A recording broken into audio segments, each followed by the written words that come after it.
কি ভাবছো নতুন বিদেশ আসবে? যদি বিদেশ আসার ইচ্ছে আছে তাহলে কয়েকটা কথা শুনে যাও এই ভিডিওর মাধ্যমে। আমি বলছি, আমি জানতাম না সেই জিনিসটা, এখন সৌদি আরবে বর্তমানে আছি সেই জন্য আমি বুঝতে পারছি যে সৌদি আরবের পরিস্থিতি কেমন। তুমি যেখানে যাও, যে কোনো দেশ যাও, সৌদি আরব, কুয়েত, বাহরেন, যেখানেই যাও না কেন সেই একই পরিস্থিতি। তো আমাদের ইন্ডিয়ার কথা বলছি, ইন্ডিয়া আর সৌদির কথা বলছি। ইন্ডিয়া থেকে যদি আসতে চাও তাহলে 1 থেকে 1.5 লাখ টাকা কমসে কম খরচা হবেই। তারপরে তুমি যদি নতুন আসো তাহলে তোমার বেতন কত হবে? তোমার বেতন হবে 1000 থেকে 1200 টাকা, এর বেশি বেতন হবে না। তাহলে হাজার হাজার থেকে 1200 টাকা বেতনের মধ্যে এবার ওখান থেকে খাওয়া দাওয়া আছে, ওখান থেকে খেতে গেলে 250 টাকা চলে যাবে। তারপরে সব জায়গাতে মোবাইল রিচার্জ, মানে ওয়াইফাই থাকে না, রিচার্জ করতে হয়। তো রিচার্জ করতে গেলে ওখান থেকে চলে যাবে 250 টাকা। তো 250, 500 চলে গেল 1200 টাকার মধ্যে, তাহলে থাকলো কত? 700 টাকা। এবার এই টাকাটা যদি তুমি ইন্ডিয়াতে পাঠাও তাহলে তোমার টাকা যাচ্ছে কত? 14, 15, 16, 17, এর বেশি তুমি পাঠাতে পারবে না। তাহলে যদি বিদেশে আসতে চাও, আমি একটা কথাই বলবো, পারলে খুব অল্প টাকার মধ্যে আসার চেষ্টা করবে। তা না হলে পরে হাতের কাজ শিখে আসার চেষ্টা করবে।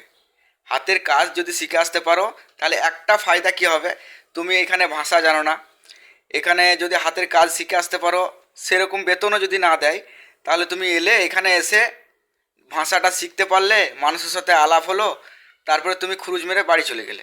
খুরুজ মেরে বাড়ি চলে যাওয়ার পর আজাদি ভিসা, আজাদি ভিসা তুমি যদি নিয়ে আসতে পারো আবার, হ্যাঁ, তাহলে তুমি ওটা আজাদি ভিসা মানে হচ্ছে নিজের কন্ট্যাক্টের কাজ, তখন তুমি পয়সাটা ইনকাম করতে পারবে। এই একটা ফায়দা। আর যদি হাতের কাজ না শিখে আসতে পারো, যে এরকম যাব, যে এরকমই কাজ করব, তাহলে তুমি যে টাকা ভেঙে আসবে ওই টাকা শোধ করতে করতে 6 মাস চলে যাবে। তারপরে তুমি টাকা পাবে। তাহলে টাকা ইনকাম করবে সেটা হিসাব করে আসার চেষ্টা করো। বিদেশ আসতে গেলে অল্প খরচের মধ্যে আসতে হবে।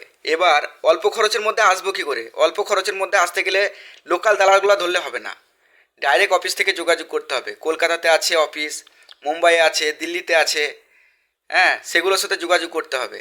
সেগুলোর সাথে যোগাযোগ যদি না করতে পারা যায়, যে অফিসের সাথে যোগাযোগ করতে পারছি না, তাহলে আমাকে কমেন্ট করে বলো।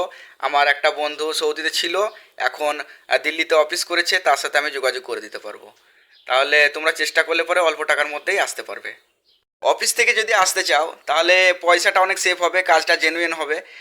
হতে পারে একটু টাইমও লাগতে পারে, আবার টাইম নাও লাগতে পারে।